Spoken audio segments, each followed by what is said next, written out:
जीता लाई जबरदस्ती का जीता जब एक बार पानी निकाल देगी ना रे तो दोबारा रोक के वो हमें 3 बार।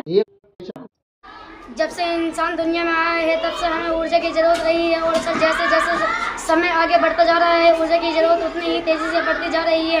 स्टार्टिंग में तो हमें सिर्फ खाना बनाने के लिए ऊर्जा की आवश्यकता होती थी जो हम लकड़ी जलाकर प्राप्त कर लेते थे, लेकिन सर अब हमें घरों में बल्ब, पंखे, एसी और बड़े बड़े 2 कारखाने में ऊर्जा की जरूरत है और यह जरूरत आए दिन बढ़ती जा रही है क्योंकि जनसंख्या भी बढ़ती जा रही है और हमारी सुख सुविधाएं भी। लेकिन जिस हिसाब से हम आने वाले समय में अनवीकरणीय ऊर्जा के स्रोत कम पड़ सकती हैं क्योंकि ऊर्जा की आवश्यकताएं अधिक जबकि सोर्सेस बहुत कम है।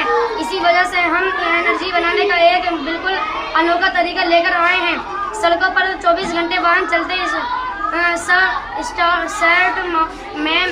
सर मैम वाहन चलने से हमारे एनवायरमेंट को बहुत ज़्यादा नुकसान रहा है। इसी कारण हमने सोचा इन वाहनों के चलने से क्यों ना फ़ायदा उठाया जाए।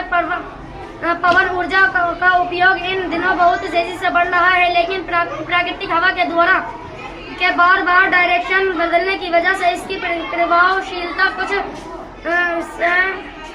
पवन ऊर्जा बनाने का एक बहुत अच्छा अवसर प्राप्त हुआ है। सर, अगर हम पवन टरबाइनों को इस तरह से रखें कि पवन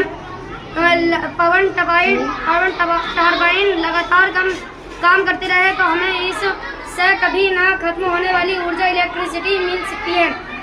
एक्चुअली सर, कोई वाहन तेजी से चलता है तो जब कोई वाहन तेजी से चलता है तो जिस जगह से भी गुजरता है तो उस जगह की हवा अपने साथ खींच लेता है, जिस वजह से उस जगह पर जहाँ से वाहन गुजरता है वहाँ वैक्यूम खाली जगह बन जाती है।